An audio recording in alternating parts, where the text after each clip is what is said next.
যারা যেখান থেকে আমার ভিডিওগুলো দেখছেন তাদের সবাইকে প্রথমে জানাচ্ছি অনেক অনেক ধন্যবাদ। তো আপনারা দেখেন প্রায় আমি লাইভে আসলে কি রান্না করি। তো এই হচ্ছে আমি লাইভে কথা বলি আর সেই সাথে হচ্ছে আমি এই টাইপের রান্নাগুলো রাতের বেলায় করি। আবার রাতে হচ্ছে অনেক সময় আপনাদের ভাইয়া বাইরে থেকে বাজার নিয়ে আসে। তো অনেক সময় হচ্ছে শাক যেগুলি পছন্দ হয় সেগুলি আপনাদের ভাইয়া নিয়ে আসে। তো এগুলি হচ্ছে গরম গরম রাতে হচ্ছে আমরা রান্না করি। তো দুপুরেরটা আসলে দুপুরে রাতের বেলায় আসলে কিছু হালকা আইটেম থাকলে ভালোই লাগে।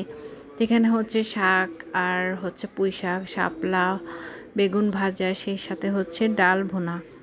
তো একই সাথে আমি এতগুলা রান্না কিন্তু একই হাতে এভাবে লাইভে কথাও বলছি আর সেই সাথে এই রান্নাগুলি কমপ্লিট করে নিয়েছি। তো কেমন হয়েছে বন্ধুরা? আর এই তো শাপলাগুলি কেটে নিয়েছি। তো এগুলি হচ্ছে আমার শাশুড়ি মা কেটেছে আর পুঁই শাকটা হচ্ছে আমি লাইভে এসেই কেটে নিয়েছিলাম আপনাদের সাথে কথা বলতে বলতে। তো যারা ভিডিওটা দেখেছিলেন তারা হয়তো বা দেখেছেন যে আমি লাইভে এসে কথা বলতে বলতে এই শাকগুলি কেটে নিয়েছি। আর এখানে হচ্ছে গরুর বটও রান্না করেছিলাম, যেহেতু এটা আগের রান্না ছিল। ফ্রিজে আমি ফ্রোজেন করে একটু একটু করে রেখে দেই, তো যখন প্রয়োজন হয় জাস্ট একটা বক্স বের করে নেই। কারণ দুপুরে আপনারা হয়তো বা অনেকেই জানেন যে আগুন তেমন একটা থাকে না বা গ্যাস থাকে না।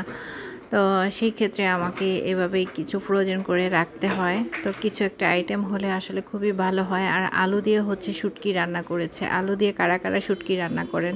তো এই হচ্ছে রাতের খাবারের আয়োজন। কেমন লাগছে বন্ধুরা? দেখতে কিন্তু খুবই মজার লাগছে। তবে সব কিছুই কিন্তু রাতে একদম গরম গরম। বেশি ভিডিও করা যায় না অ্যাকচুয়ালি, বাট বেশি একটা ভিডিও করতে গেলে দেখা যায় খাবারগুলি খুবই ঠান্ডা হয়ে যায়।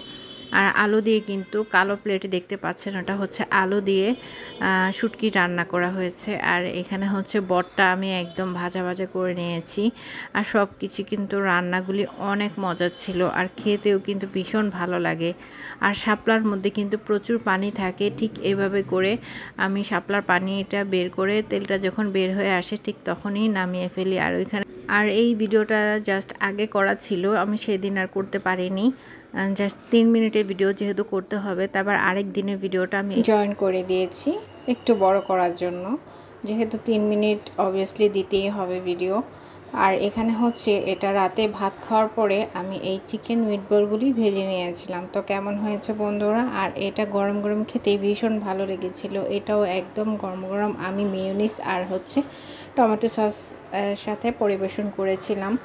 আর বাচ্চারা যেহেতু ভাত তেমন একটা খেতে পারে না, তাই ওদের জন্য হালকা একটু ভেজে নিয়েছি এইভাবে জাস্ট।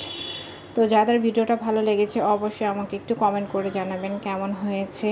আর একটা করে সাবস্ক্রাইব করে অবশ্যই বোনটার পাশে থাকবেন যারা যেখান থেকে দেখছেন প্লিজ।